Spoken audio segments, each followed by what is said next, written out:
everyone for being here. Carla, please call the roll. Fritz. Here. Fish. Here. Hardesty. Here. You David. Here. Wheeler. Here. Good afternoon. Welcome to the Portland City Council. City Council represents all corporations. Matt, turn your mic on. We'll see everybody. Are we on? Yeah, there you go. Welcome to the Portland City Council. The City Council represents all Portlanders and meets to do the city's business. The presiding officer observes order and decorum during City Council meetings so everyone can feel welcome, comfortable, respected, and safe. To participate in council meetings, you may sign up in advance with the council clerk's office or communications to briefly speak about any subject. You may also sign up for public testimony on resolutions or the first readings of ordinances. Testimony should address the matter being considered at the time. If it does not, you may be ruled out of order. When testifying, please state your name for the record. Your address is not necessary. Please disclose if you are a lobbyist. If you are representing an organization, please identify. The presiding officer determines the length of testimony. Individuals generally have 3 minutes to testify unless otherwise stated. When you have 30 seconds left, a yellow light goes on. When your time is done, a red light goes on. If you're in the audience and would like to show your support for something that is said, please feel free to do a thumbs up. If you want to express that you do not support something, please feel free to do a thumbs down. Please remain seated in council chambers unless entering or exiting. If you are filming the proceedings, please do not use bright lights or disrupt the meeting. Disruptive conduct such as shouting or interrupting testimony or council deliberations will not be allowed. If there are disruptions, warnings will be given that further disruptions will result in the person being ejected for the remainder of the meeting.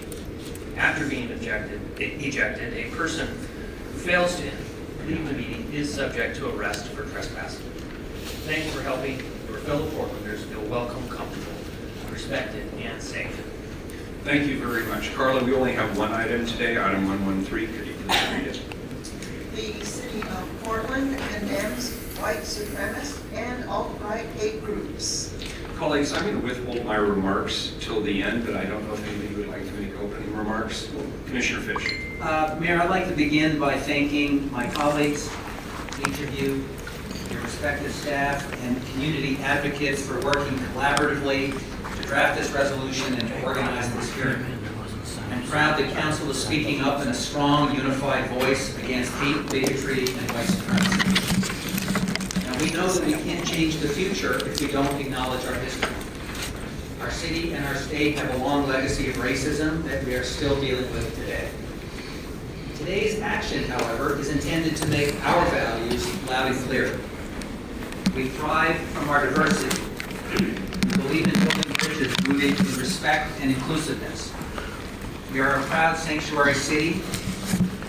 We, City Council, and the City of Portland are united in rejecting white supremacy and white nationalism, and we are committed to creating a future that we can all be proud of.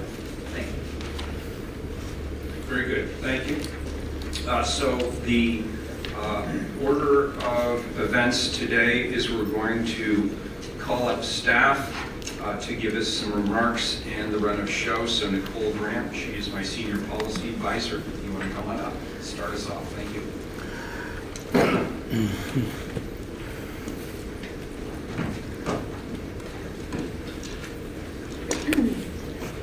Good afternoon, Commissioners. My name is Nicole Grant, Senior Policy Advisor to Mayor Wheeler. And I'm here to introduce today's resolution condemning white supremacy. This resolution is the culmination of several weeks of work beginning late last year involving contributions from each of your offices. I'd like to thank Asena Lawrence, Winter Johannes, Cynthia Castro, and Derek Bradley for their collaborative efforts in bringing this resolution before you. In working on this, we contended with the question of what this resolution and its symbolism would be meaningless. Mayor, you and I had this conversation as well. What good are words when people of color are assaulted on the street without provocation? When we are subjected to racial epithets at a high school basketball game? When our identities and citizenship statuses are dissected, mocked, and and undermined for political ends, and when we continue to face discrimination in nearly every facet of American life. This resolution is not about white people. It is about all people, with a dedicated focus on those who are targeted as a result of their skin color. It is about encouraging all Portlanders to live up to our highest aspirations, not only in word, but also in deed. Yes, this resolution is a clear denunciation of white supremacist and alt-right hate groups, which continue to treat Portland as their playground and levy threats against our mayor and fellow community members. However, this goes beyond public safety and speaks to a need for a cultural shift in this city. White supremacy isn't solely embodied in hate groups. It is woven into the fabric of Portland, Oregon, past and present. It is not an abstraction. It feeds on itself and affects us all daily. While sitting down for lunch with my family here in Portland a couple of years ago, an older white gentleman a few feet away had been glaring at me. I found it odd and tried not to give it too much thought. My husband, who was white, stepped away, and my stepson and I took that as an opportunity to give each other butterfly kisses while we waited for my husband to return. And I remember turning in the man's general direction and seeing disgust on his face. Then he scoffed. He appeared to be so offended by the sight of us that he turned away, but then was compelled to look again, actively feeding his anger. He would turn away and then look, turn away and then look. And I contemplated leaving the restaurant once my husband returned, but the man beat me to the punch. He left abruptly, shaking his head and muttering before the server could even bring him his glass of water. This is Portland, and it happens every day. And I'm not alone in this. And there are so many more stories out there that reflect experiences similar to mine. As a woman of color, specifically as a Black woman, I'm constantly aware of my physicality in predominantly white spaces. And that is more so the case for me here in Portland than anywhere else I've lived. I look over my shoulder more than I ever have in my life. There's an emotional burden that comes with fighting for recognition and inclusion in spaces that were not envisioned to empower or protect bodies like mine. And it is frightening how ordinary this is for so many of us. The invisible baggage that we carry every day is demoralizing and exhausting. We know that the fatigue many of us feel goes beyond our individual experiences and interactions and is exacerbated by the predictable drumbeat of lower graduation rates, lower wages, higher incarceration rates, rising suicide rates, higher poverty rates, higher mortality rates, and the fundamental knowledge that there is an impossible number of stories waiting to be told and uplifted. All of this is a function of white supremacy, a function of the historical impact of white supremacy and the policies implemented by civic institutions that ostensibly have been meant to serve all people, but predictably only manage to serve some. This resolution puts a marker down for the city of Portland. This is important because it has not been done before with the collective voices of our city council. Do not underestimate the impact of your words in speaking out against white supremacy when doing so appears to be the exception. It matters to have these words represented by the privilege and power of that dais. It is one step in our efforts to counter white supremacy with the intent of taking many more in order to create more space for people of color in this city to thrive and live authentically. I'd like to now move on to the run of show for this afternoon. We have two panels of invited guests. The first panel features Eric Ward and Amy Hirschfeld-Koppel from the Western State Center and Bhavin Singh from the Oregon Justice Resource Center. The second panel features Alan Lazo from Portland United Against Hate and the Fair Housing Council, Maria Garcia from the New Portlanders Policy Commission and Revolucion Coffee House, and Waji Saeed from the Muslim Educational Trust. After the panels conclude, public testimony will be accepted and then followed by your closing remarks.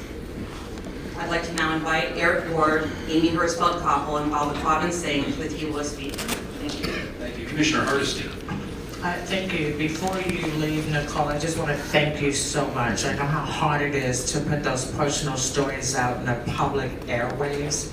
And just know that you are certainly not alone in having those experiences in Portland, Oregon. So I just want you to know how much I appreciate you being willing to share your own story. Thank you. I Thank appreciate you. that.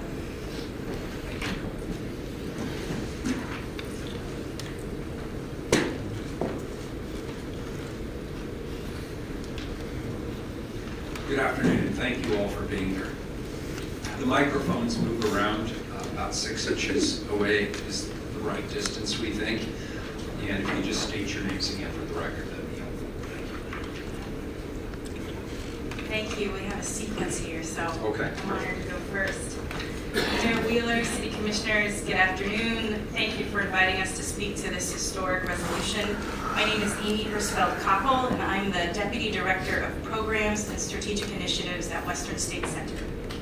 I grew up in Idaho, a state that has a unique history of successfully countering Aryan Nations activity.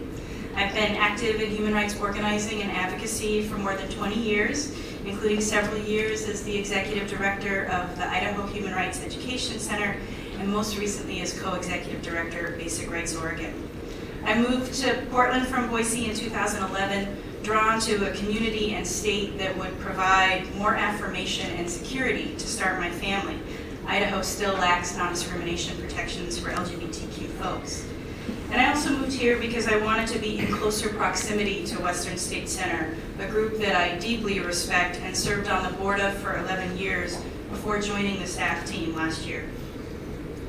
Western State Center is a 30-year-old civil rights and social justice organization based here in Portland, but serving grassroots justice leaders and organizations in the Pacific Northwest and Mountain States. Part of Western State Center's work is to monitor white nationalist and other racist and sexist extremist movements, and to work with community leaders to find effective solutions to defend our democracy from the threat that these social movements pose to vulnerable communities and to our democracy itself. We believe that this resolution today is the right first step. The resolution condemns white supremacist, alt-right, and white nationalist hate groups. And I want to provide some additional context about these groups and why they present an urgent threat to our city's residents and democratic institutions. White supremacy is a system of subjugation of people of color to preserve privilege and power for white people. And it's based on 3 core pillars. First, slavery and the exploitation of labor, particularly anti-Blackness. Second, the genocide of indigenous peoples and exploitation of their resources. And finally, the control of sexuality in women. It's baked into U.S. history and culture, dating back to our nation's founding with the genocide and forced removal of Native Americans and the shameful institution of slavery, which helped build the U.S. economy into a global powerhouse. Here in Oregon, our own history of Black and Chinese exclusion laws have profoundly shaped our state's demographics and attracted those who sought to create a white homeland in our region. White supremacy is a system that operates within our institutions and endures in everyday life in the United States. And it creates inequities that provide a breeding ground for white nationalism. This resolution cites several very relevant examples of how institutionalized white supremacy has shaped Portland's policies and practices today.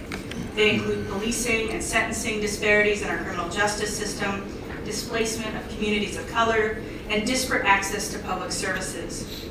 Nationally, white supremacist policies, including voter suppression laws, anti-immigrant family separation policies, and the protection of Confederate monuments shape our political landscape, creating a climate where white nationalism can flourish. By contrast, white nationalism is a bigoted social movement that seeks to create a white-only ethno-state. Its supporters seek to build political power to achieve that ideological vision by implementing extreme racist, anti-immigrant, anti-Muslim, homophobic, and transphobic policies. White nationalists and aligned alt-right groups often have deeply anti-government ideologies, making them a threat not just to vulnerable communities, but to our democratic institutions. We find it troubling that while the vast majority of Americans reject white nationalists, according to 2018 data that Western State Center commissioned in a public polling scan from the Oregon firm DHM Research, 31% of Americans and Oregonians alike agree with the core tenet of white nationalist ideology, that America should protect and preserve its European heritage. This speaks to the urgent need for leaders to send a clear, resounding message that bigotry will not be tolerated in our community, that hateful ideologies have no place in mainstream political debate, and that the goals of white nationalists and other hate movements are incompatible with our city's goals of upholding inclusive democracy. This resolution is a laudable first step. Eradicating white supremacy and protecting our democracy from the threat of white nationalism will take long-term commitment and resources from you and your staff, but is certainly a task worth undertaking. White nationalism and white supremacy have been allowed to flourish in our national climate of rancor and division